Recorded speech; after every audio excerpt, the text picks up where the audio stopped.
नमस्कार, मेरा नाम किशोर है और तेज सिविल्स के यूट्यूब प्लेटफॉर्म पे आप सभी का स्वागत है। जो निबंध की कक्षा है और जो आज का टॉपिक है निबंध का, लैंगिक असमानता कारण और आगे की राह। आप सभी ने निबंध लिखा भी होगा और जो नहीं लिखा है तो एक फॉर्मेट समझ लीजिए। निबंध लेखन में ये होता है कि जब हम कभी निबंध लेखन की शुरुआत करते हैं तो जो मैंने मेरा यूट्यूब वीडियोस भी आपने देखा होगा, उसमें कई प्रकार के निबंध, जैसे वर्णनात्मक निबंध है कि वर्णन कर रहे हैं हम किसी चीज़ का। तो वर्णन में क्या होता है कि हमें हमारे पास एक टॉपिक दिया गया। अब जैसे कोई टॉपिक आपको आ गया कि राजस्थान में एआई इम्पैक्ट सबमिट हुआ है, उस पर लिखना है। ठीक है, तो आपके पास कंटेंट है, आपने स्टार्ट कर दिया लिखना, वो वर्णन हो गया। एक होता है कल्पनात्मक निबंध, कल्पना के आधार पर, जैसे कि यदि मैं भारत का प्रधानमंत्री होता। अब इसमें आपको अपने कल्पना के घोड़े को दौड़ाना होगा, लिखना होगा भाई कल्प भारत का प्रधानमंत्री अगर आप होते तो क्या करते। तो उसमें थोड़ा आपको क्या होता है, आपकी अपनी मौलिक संकल्पना, आपका जो अपनी क्रिएटिविटी है वो वहाँ यूज़ करना होता है। तीसरा प्रकार का जो निबंध होता है, अगर हम बात करें इसमें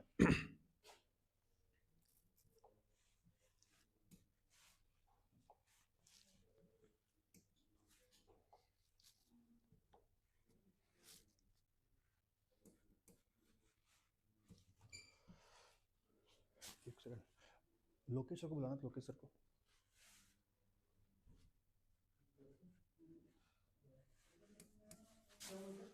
ये पेन पेन चल नहीं रहा है, चल नहीं रहा है, चल नहीं रहा है, ये चल नहीं रहा है पेन। ऐसे तो चल रहा है, हाथ से उंगली से चल रहा है।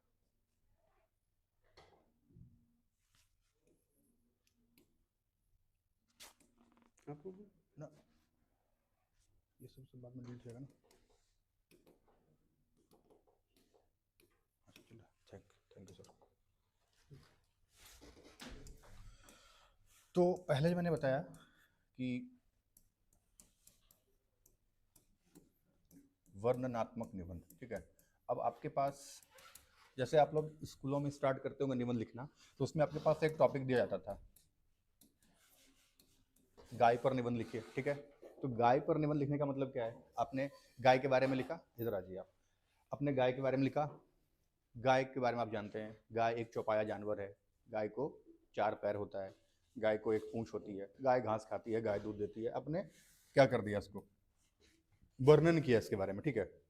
आपके पास कंटेंट तैयार है, फैक्ट तैयार है, आपने स्टार्ट कर दिया। ये वर्णनात्मक निबंध हो गया, जो स्कूलों में 6ठी से 8वीं के विद्यार्थी लिखते हैं, ठीक है। निबंध एकदम बेसिक चीज से बता रहे हैं, जिसको निबंध लिखना आता है उसके लिए ठीक है, लेकिन निबंध लिखना, निबंध ऐसा पेपर है जो बहुत स्कोरिंग होता है, ठीक है। 40 मार्क्स में अगर आप निबंध लिखने की शैली, आपके शब्दों का चयन और भूमिका प्रभावी है, कंटेंट अच्छा है, तो आप निबंध में आराम से 30 मार्क्स तक ले सकते हो, ठीक है। चाहे हिंदी में लिखो चाहे इंग्लिश में लिखो, दैट डजेंट मैटर। मैटर ये करता है कि जो आप कंटेंट लिख रहे हैं वो कितना प्रभावी है, जो बोला गया है वो उसके कितने क्लोज आप लिख रहे हैं, ठीक है, और चीज़ों को कितने अच्छे से समायोजित कर रहे हो। आरएस में क्या है, 600 वर्ड्स में लिखना है, 6 टॉपिक है ना, पूरा एकदम डिफाइन है, और 40 अंक है। यूपीएससी में देखोगे आप, यूपीएससी का जो निबंध होता है 250 अंकों का निबंध होता है ना, 2 खंड में आते हैं और 1200 से 1500 शब्दों में लिखना होता है निबंध। और इस निबंध में औसत जो मार्क्स आते हैं वो 50 से लेकर 80 तक भी आता है, 100 तक भी आता है। और बहुत अच्छा अगर लिखते हो, उत्कृष्ट निबंध, निशान जैन ने हिंदी माध्यम में लिखा था, उनको 160 अंक मिले थे। यानी कि अच्छा निबंध आपको मेरिट में कहाँ तक पहुंचा सकता है, और अब तो बहुत निर्णायक भूमिका है निबंध की, इसलिए। और निबंध की भाषा शैली जब आप लिखो, शुद्ध लिखो।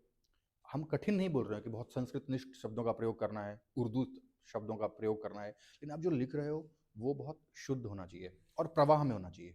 जैसे आपने एक पैराग्राफ स्टार्ट किया, ठीक है, जो आप चीज़ आप बता रहे हो उसके बारे में मैं बताऊंगा, तो वो आप प्रवाह में लिखो। उसके बाद फिर जो दूसरा पैराग्राफ में आप आ रहे हो, तो वो पैराग्राफ का फ्लो बना रहना चाहिए। आप जो आपने जो बात कही है पहले पैराग्राफ में, वो दूसरे पैराग्राफ में उसके साथ वो तारतम्य कोऑर्डिनेट कर रहा है कि नहीं, वो बात है ना। फिर उसी तरह तीसरे में मेन बॉडी में आओ, फिर जाकर के उसकी कुछ चुनौतियां हैं, कुछ बाधाएं हैं, और चौथे में फिर आपका निष्कर्ष है। निष्कर्ष क्या होगा, हमेशा सकारात्मक और परीक्षोपयोगी, ठीक है। अब ये तो वर्णनात्मक हो गया। दूसरा जो मैंने बताया, एक होता है कल्पनात्मक। कल्पनात्मक निबंध में क्या होता है कि थोड़े जब आप मेच्योर हो जाते हो, स्कूल वाले बच्चे जब 8, 9, 10 तक चले जाते हैं, तो फिर उनको भी, यदि मैं भारत का प्रधानमंत्री होता, यदि भारत और पाकिस्तान का विभाजन नहीं होता, तो फिर उसमें आप अपने कुछ मौलिक चीज़ों को रखते हो, कुछ कल्पना के घोड़े दौड़ाते हो और फिर कंटेंट लिखना स्टार्ट करते हो, ठीक है। अब तीसरा जो टाइप का निबंध है, क्या हो जाता है यार इसमें, चलो मैं सुनता रहता हूँ। जो तीसरा टाइप का निबंध है वो है वर्णनात्मक हो गया, कल्पनात्मक हो गया, और तीसरा हो गया एक होता है अमूर्त निबंध, एब्स्ट्रैक्ट निबंध।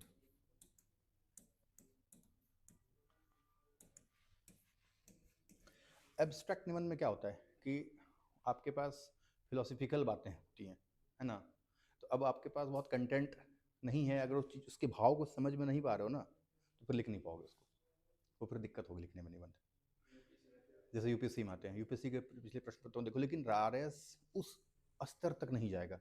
आरएस का जो निबंध है ना, वो अपना जैसे उन्होंने विभाजित किया है ना कि विज्ञान प्रौद्योगिकी पे, अर्थव्यवस्था पे, राजस्थान की संस्कृति पे, है ना, तो वो इस तरीके से ही वो पूछेगा, ठीक है। तो इसके इर्द गिर्द ही निबंध को आप देख सकते हो, मतलब जो निबंध के तरीके होते हैं वो यही है मोटे तौर पर।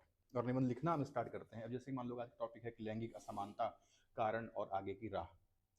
अब लैंगिक असमानता का मतलब कि भाई ये बात क्या कर रहा है, लैंगिक असमानता की बात कर रहा है, पुरुषों और महिलाओं के बीच भेद की बात कर रहा है। उसके बाद कारण एकदम क्लियर है इसमें तो, और आगे की राह यानी कि आपको भविष्य की बातें भी बतानी है। अब इसमें आप ऐसे कर सकते हो कि एक निबंध का प्रारूप होता है कि आप स्टार्ट कैसे करते हो। सबसे पहले तो ये हमें होता है कि स्टार्ट, अब हमारे पास कंटेंट बहुत है, स्टार्ट कैसे करें, प्रभावी कैसे हो, ये भी तो होता है ना। आपने बहुत सारी चीज़ें पढ़ी हुई हैं लेकिन उसको लिखना है बहुत सटीक, संक्षिप्त 600 शब्दों में लिखना है, तो स्टार्ट आप कैसे करोगे। स्टार्ट आप दो तीन तरीके से कर सकते हो निबंध को। पहले तो आप सबसे पहले जैसे पूछा गया कि लैंगिक असमानता, कारण और आगे की राह, तो लैंगिक असमानता से तात्पर्य बताओ कि लैंगिक असमानता का क्या तात्पर्य, परिभाषा क्या है। ये जो मैंने लिखा है एक मॉडल निबंध है, इसका मतलब नहीं कि यही अंतिम उत्तर है, बस हमने आपको बताया कि आपको लिखना कैसे है, स्ट्रक्चर्ड। अब जैसे लैंगिक असमानता क्या है कि वह सामाजिक स्थिति है। भाई लैंगिक असमानता तो समाज ने तो पैदा किया है, तो स्थिति कैसी है, वो सामाजिक है, ऑब्वियस सी बात है। सामाजिक स्थिति है जिसमें लिंग मुख्यतः पुरुष और महिलाओं के आधार पर ही भेद करते हैं, जिसमें अधिकारों, अवसरों, संसाधनों। अब जो आपने की पॉइंट्स है ना, इसी को विस्तार कर सकते हो। मान लो कि परीक्षा में कम चीज़ जान रहे हो, परिभाषा लिख दिया आपने, तो आप इसी को खींच के बड़ा कर सकते हो। यही होता है निबंध लिखने का कौशल, कि आपके पास स्किल है। मान लो कि आप भूल रहे हो, कई बार परीक्षा में पढ़ा हुआ चीज़ भूल जाते हैं, तो लिखने की कला ही होती है कि आप स्मार्ट स्ट्रेटजी अपना के, परीक्षा में तो स्मार्ट स्ट्रेटजी अपनाना है, टाइम कम है भाई, 40 अंकों का निबंध है, आपके पास टाइम कम है, लिखना है और भी आंसर लिखने हैं, और कई चीज़ें भूल रहे हो, तो आपको कैसे उसको लिखना भी है, छोड़ना नहीं है, मार्क्स भी लाने हैं, तो वो स्मार्ट स्ट्रेटजी यही है। अब जैसे यहाँ अधिकारों, अवसरों, संसाधनों, तो अधिकारों को खींचो, वुमेन बॉडी में कैसे ले जाओगे बताऊंगा। अवसरों, संसाधनों और शक्ति का वितरण असमान होता है।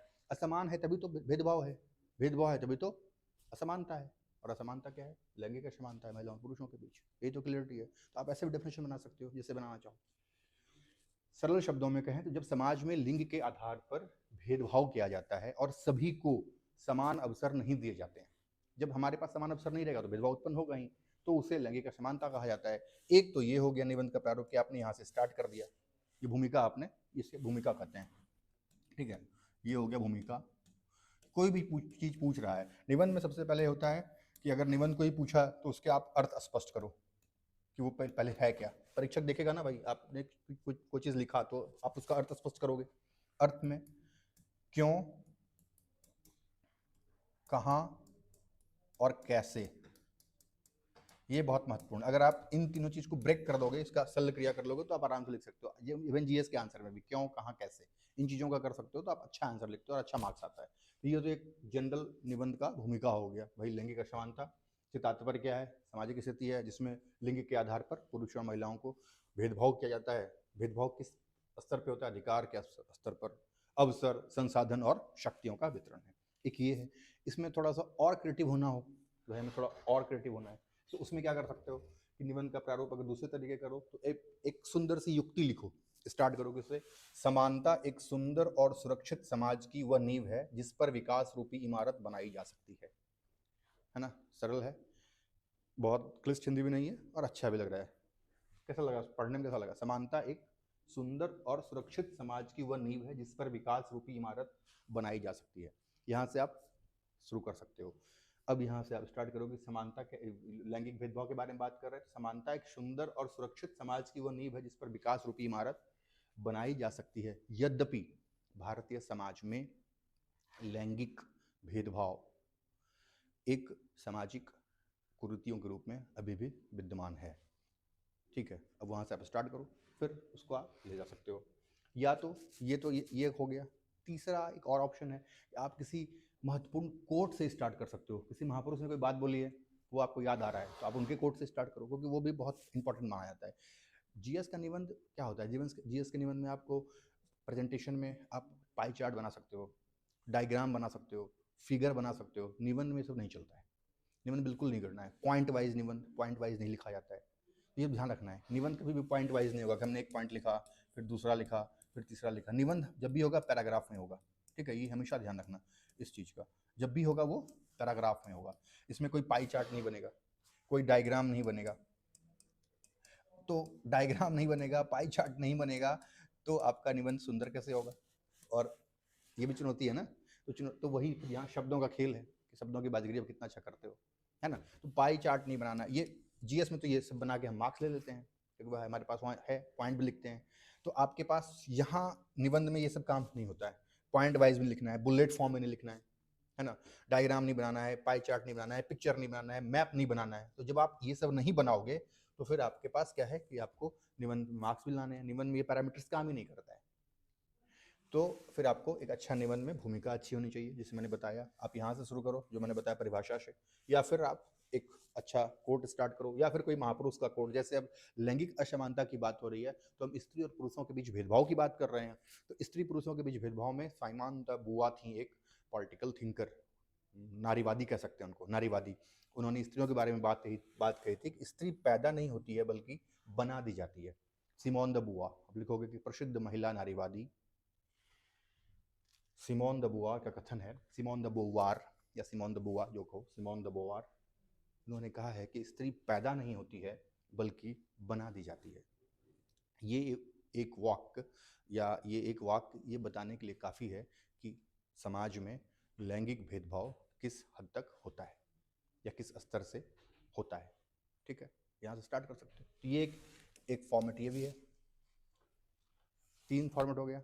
चौथा फॉर्मेट, आपके पास कोई कविता है, कोई गज़ल है, कोई साहित्यिक चीज़ें याद आ रही हैं, तो वहाँ से भी आप स्टार्ट कर सकते हो। वहाँ से परीक्षक को लगता है कि यार, तो ये कोई निबंध नॉर्मल लिखेगा ना, उसको 20 नंबर आएगा। आप इस तरीके से निबंध लिखोगे, आप मान के चलो कि 25, 28, 30 तक ला लेके आओगे निबंध। और 40 में 30 लाना बहुत महत्वपूर्ण चीज़ है, 28 तक, 30 तक। अब एक कविता से युक्ति से स्टार्ट करो, या फिर कोई कविता जैसे तन के भूगोल से परे एक स्त्री के मन की गांठें खोलकर कभी पढ़ा है तुमने, उसके भीतर का, भीतर होगा ये, गलत हो गया, उसके भीतर का खौलता इतिहास पढ़ा है कभी उसकी चुप्पी की दहलीज पर बैठ शब्दों की प्रतीक्षा में उसके चेहरे को, अगर नहीं तो फिर क्या जानते हो तुम रसोई और बिस्तर के गणित से परे एक स्त्री के बारे में।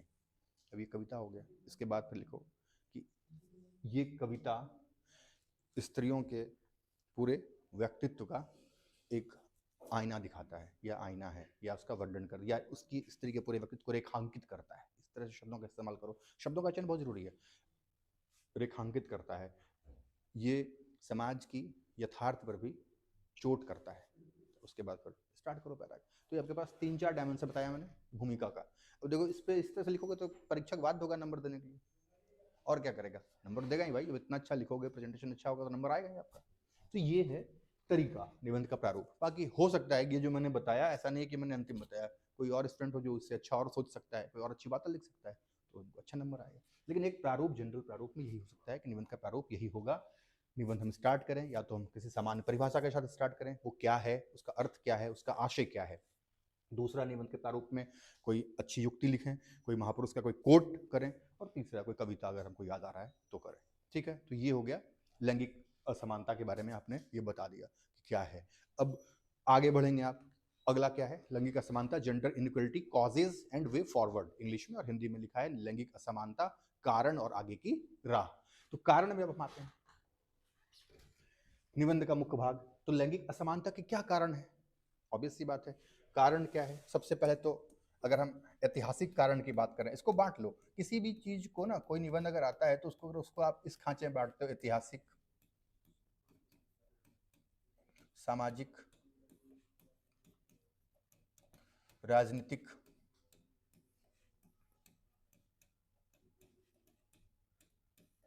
आर्थिक, सामाजिक के साथ सांस्कृतिक भी लिख सकते हो, वैश्विक, ये आयाम है, डायमेंशंस, ठीक है। ऐतिहासिक, सामाजिक, सांस्कृतिक, राजनीतिक, आर्थिक, वैश्विक, और आजकल एक आयाम आ गया है पर्यावरणीय। इतने आयामों में अगर बांट दोगे तो आराम से 600 शब्दों में लिख दोगे। अभी आयाम आ गया, अब यहाँ से सब कुछ, किसी भी मतलब ये बता रहा हूँ, तो बहुत इजी निबंध इसलिए बता रहा हूँ। अगर कोई बहुत क्लिष्ट निबंध भी आ रहा है और बहुत आइडिया नहीं आ रहा है, लिखना भी जरूरी है, तो आप इस तरीके से बांटो उसको। पहले उसके ऐतिहासिक परिप्रेक्ष्य देखो, फिर सामाजिक सांस्कृतिक परिप्रेक्ष्य देखो, राजनीतिक परिप्रेक्ष्य देखो, और सबका कुछ ना कुछ परिप्रेक्ष्य होता ही है, आर्थिक, वैश्विक, पर्यावरणीय, लास्ट में तुम कंक्लूजन कर दोगे, तो ये क्या हो जाएगा, निबंध का एक सार आ जाएगा। कहीं भी किसी क्लिष्ट निबंध में, अमृत निबंध की बात नहीं कर रहा हूँ, अमृत निबंध में बहुत, अमृत निबंध अलग टाइप का, वो बाद में हम डिस्कस करेंगे, वो थोड़ा अलग स्टेज का है। तो ये इतना अगर आप कर लेते हो तो आप एक डायमेंशंस खोल देते हो अर्थ के बाद। अब आप आ गए निबंध का मुख्य भाग, भाई लैंगिक असमानता के कारण क्या है, तो पितृसत्तात्मक सामाजिक व्यवस्था है। हमारी सामाजिक संरचना इतनी जटिल है, हमारी सामाजिक संरचना इतनी जटिल है और इतनी दुरूह है कि हमने स्टार्ट में ही जो है महिलाओं और पुरुषों के बीच भेदभाव तो कल से स्टार्ट तो किया नहीं है, सदियों से चला आ रहा है। तो ये पितृसत्तात्मक सामाजिक व्यवस्था है। लड़कियां ये नहीं करेंगी, लड़कियां वहां नहीं जाएंगी, 7 बजे के बाद लड़कियां घर से बाहर नहीं निकलेंगी, ऐसा तो कोई मतलब प्रावधान है नहीं, क्यों, लेकिन वो सामाजिक स्ट्रक्चर हमारा ऐसा है ना। तो ये सत्तात्मक सामाजिक व्यवस्था के बारे में बात कीजिए कि आपकी जटिल व्यवस्था है। उसके बाद शिक्षा में असमान पहुंच बहुत बड़ा कारण है। जब महिलाएं शिक्षित ही नहीं होंगी, और शिक्षित नहीं होंगी तो आर्थिक रूप से स्वावलंबी नहीं हो सकती हैं, निर्णय निर्माण में उनकी भागीदारी नहीं हो सकती है, तो बहुत सारी चीज़ों का डिसीजन ले सकती हैं। तो शिक्षा में असमान पहुंच है। बालिका शिक्षा देख लो, फीमेल लिटरेसी देख लो, मेल लिटरेसी देख लो, अपने राजस्थान का देख लो, फीमेल लिटरेसी में कितना पिछड़े हुए हैं हम, मेल लिटरेसी में आगे हैं। ओवरऑल देखोगे तो इसका मतलब है शिक्षा में असमान पहुंच है। तो ये इस पर जिक्र करो। फिर आर्थिक कारक भी है, भाई शिक्षा से जुड़ा हुआ आर्थिक कारक है, इंटरडिसिप्लिनरी है वो। भाई जब हम शिक्षित नहीं करेंगे, स्किल्ड नहीं करेंगे, महिलाओं को हम घर के कामों में लगा कर रखते हैं, बाहर नहीं भेजते हैं, पढ़ाते लिखाते नहीं हैं, तो ऑब्वियस सी बात है आर्थिक रूप से स्वावलंबी नहीं होगी, निर्णय निर्माण में उसकी भागीदारी नहीं होगी, और जब ये सारी चीज़ें नहीं होंगी तो फिर वो आर्थिक कारक भी उनके साथ आएगा। सामाजिक सांस्कृतिक रूढ़ियाँ और भेदभावपूर्ण परंपराएं, सामाजिक सांस्कृतिक कारक भी है, भेदभावपूर्ण परंपराएं भी हैं। कई जगह परंपराएं हैं, महिलाएं ये काम नहीं करेंगी, महिलाएं वो काम नहीं कर सकती हैं, महिलाएं इस मंदिर में नहीं जा सकती हैं, अभी भी है ना, महिलाएं उस मंदिर में नहीं, पुरुष ही जाएंगे। भाई जैविक रूप से सिर्फ महिलाएं और पुरुषों में डिफरेंस किया है प्रकृति ने, बाकी प्रकृति ने तो कहीं नहीं, ईश्वर ने कभी आगे कहा है कि महिलाएं उस मंदिर में नहीं जाएंगी। ये तो पितृसत्तात्मक सोच है, और फिर वही पितृसत्तात्मक सोच क्या करता है, सामाजिक सांस्कृतिक रूढ़ियां पैदा करता है और भेदभावपूर्ण परंपराएं पैदा करता है। अभी भी हमारे समाज में भेदभावपूर्ण परंपराएं हैं, ग्रामीण क्षेत्रों में और ज्यादा परंपराएं हैं। तो जब ये परंपराएं आएंगी तो लैंगिक भेदभाव ऑटोमेटिक बढ़ेगा। तो कारण तो यही है। उसके बाद निर्णय लेने में कम भागीदारी।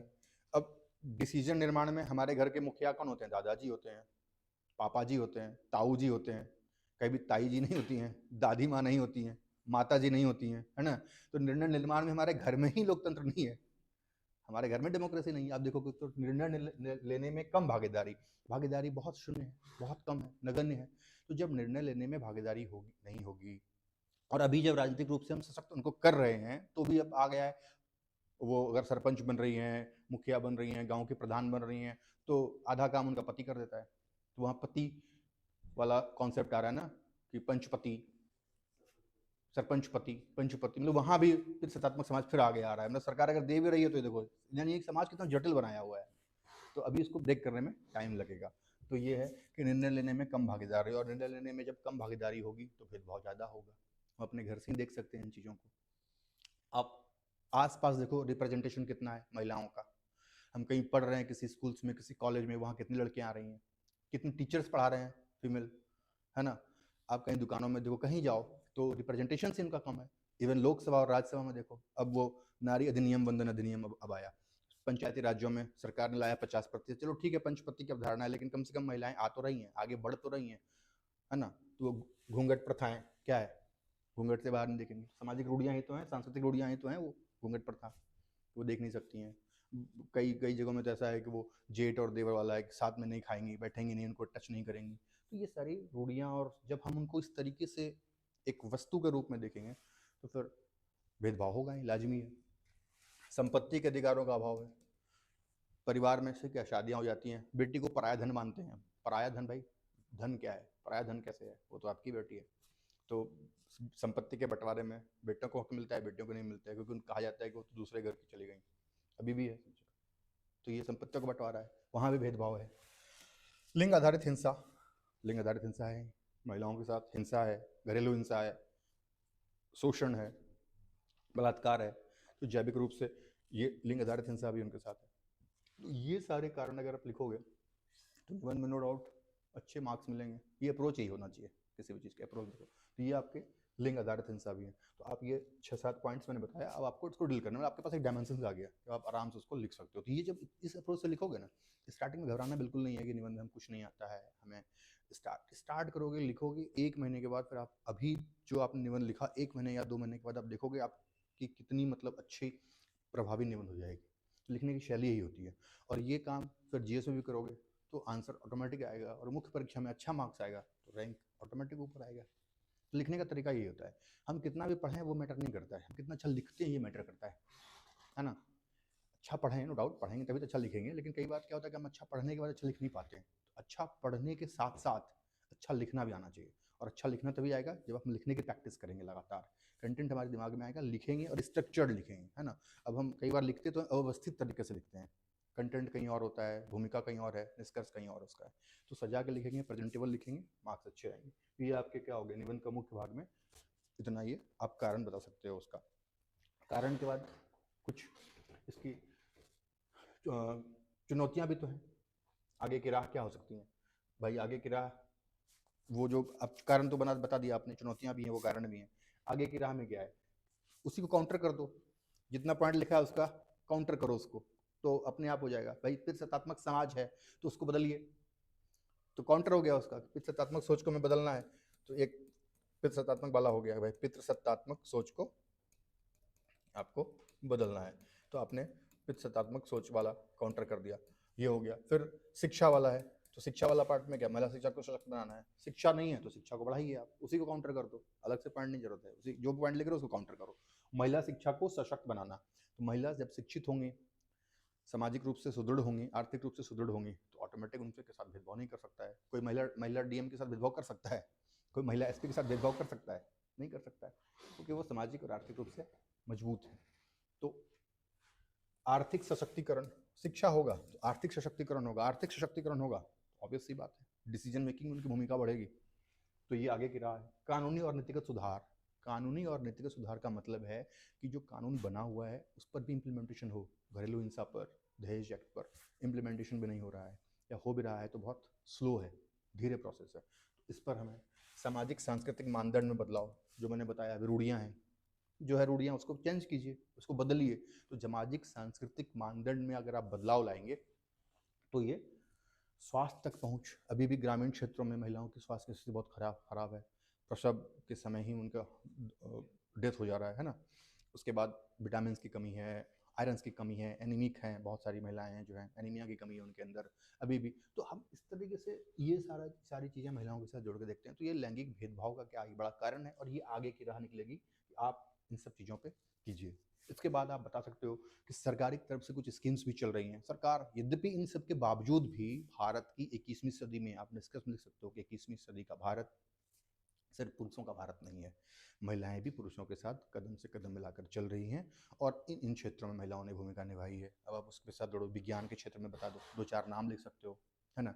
विज्ञान के क्षेत्र में इसरो में कोई महिला है उसका नाम लिख दो आप, है ना। कल्पना चावला है, सुनीता विलियम्स है, उनका नाम लिखो। फिल्म में देखो, फिल्म इंडस्ट्री में महिलाएं ही महिलाएं हैं बॉलीवुड में, है ना। वहाँ भी तो बहुत सशक्तिकरण है, उनका नाम दो। दीपिका पादुकोण से लेकर के कंगना रनावत तक का नाम ले सकते हो। राजनीति में देखो, राजनीति में महिलाएं हैं, सोनिया गांधी हैं, वसुंधरा राजे हैं, आपके यहीं दिया कुमारी हैं, पश्चिम बंगाल में ममता बनर्जी हैं, है ना। तो मायावती जी हैं, तो ये वहाँ भी है। इंटरप्रेन्योरशिप में देखो, उद्योग में भाई चंदा कोचर से लेकर के क्या नाम है उनका, सुधा मूर्ति, और भी जो 2-3 नाम हैं जो प्रमुख नाम हैं उनको आप दे सकते हो। तो इस तरीके से उद्योग क्षेत्रों में भी हैं। है ना। खेल के क्षेत्र में मैरी कॉम से लेकर के आप जो हरियाणा की कुश्ती वाली बहन है, क्या नाम है उनका, फोगाट बहन है, उन सबका नाम दो। तो ये अलग अलग क्षेत्रों से आप नाम दोगे तो वो फिर आपका होगा भाई ये महिलाएं जो आगे बढ़ रही हैं देश का। महिला क्रिकेट वर्ल्ड कप अभी टीम ने जीता है, उनके बारे में नाम दो, स्मृति मंदाना से लेकर के नाम दे सकते हो, है ना। हॉकी क्रिकेट टीम है, हॉकी टीम है। तो महिलाएं अब कदम से कदम मिलाकर आगे बढ़ रही हैं, इवन पुरुषों से कई मामलों में आगे बढ़ रही हैं। सिविल सेवा के क्षेत्र में महिलाओं का रिजल्ट जो है कई बार जो है आप देखोगे टॉप करती हैं लड़कियां। अभी शक्ति दुबे टॉप की थी, अब वहाँ भी दो सिविल सेवा के विद्यार्थियों डालो, सिविल सेवा के क्षेत्र में देखें महिलाओं को जब भी मौका मिल रहा है, नीट में, आईआईटी में, आईएम जैसी परीक्षाओं में भी लड़कियां आगे आ रही हैं। उसके बाद सरकार उनको और बढ़ाने के लिए कुछ योजना का नाम बता दो, Beti Bachao Beti Padhao, one stop centre, महिला हेल्पलाइन योजना, महिला शक्ति केंद्र जैसी योजनाओं से लिंगानुपात महिला सशक्तिकरण दिशा में सार्थक प्रयास है। उसके बाद राजस्थान का पेपर दे रहे हो तो कोई भी निबंध अगर आता है, कुछ भी आता है, तो राजस्थान का 1-2 पॉइंट जरूर लिखो, परीक्षक को लगेगा कि अच्छा राजस्थान के बारे में जान रहा है। राजस्थान से संबंधित कोई महिला प्रोग्राम चल रहा है तो उसके बारे में लिख दो, 2-3 योजनाओं का नाम कर दो, है ना। यही होता है स्मार्ट स्ट्रेटजी।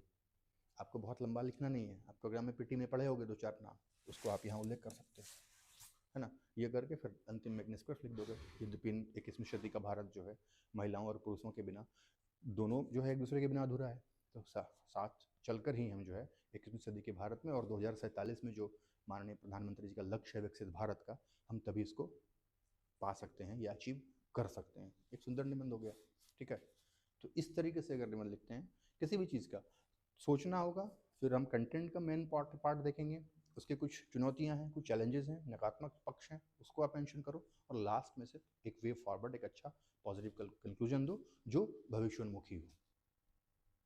भविष्योन्मुखी कंक्लूजन होगा तो आपको लगेगा अच्छा, वह यहाँ वही होता है कि आप जो पढ़े हो उसको कितना अच्छा उतार सकते हो, कितना अच्छा मौलिक और शुद्ध लिखना है, प्रवाह में लिखना है, भाषा की कोई गलतियां नहीं हो, क्योंकि लगातार आप लिखते हो तो भाषाई गलतियां होती हैं, तो फिर परीक्षक को होता है कि यार हिंदी में लिख रहा है इतनी गलतियां, 1-2 जगह 3 जगह चलेंगी, लेकिन ज़्यादा करोगे तो फिर वो मार्क्स ज़्यादा करते हैं। तो अगर इन सारे कंटेंट को मिला के अच्छा निबंध लिखोगे, कोई नहीं रोक सकता है 28-30 मार्क्स से आपको। हाँ,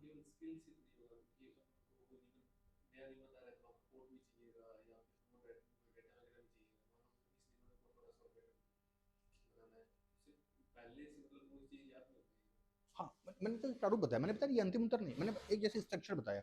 अब जैसे कोई निबंध आ रहा है, मान लो कि निबंध आपको किसी योजना पे आ गया, है ना, जीबी राम जी योजना पे आ गया। अब योजना के बारे में तो आपको जुटाना पड़ेगा उसका, है ना। या भारत की आर्थिक समस्या, या ये 21वीं सदी में भारत, संभावनाएं और चुनौतियां, इस पे आ गया। तो 21वीं सदी में भारत की संभावनाएं क्या हैं, चुनौतियां क्या हैं, डेटा तो रखना ही पड़ेगा, डेटा तो डालना ही पड़ेगा।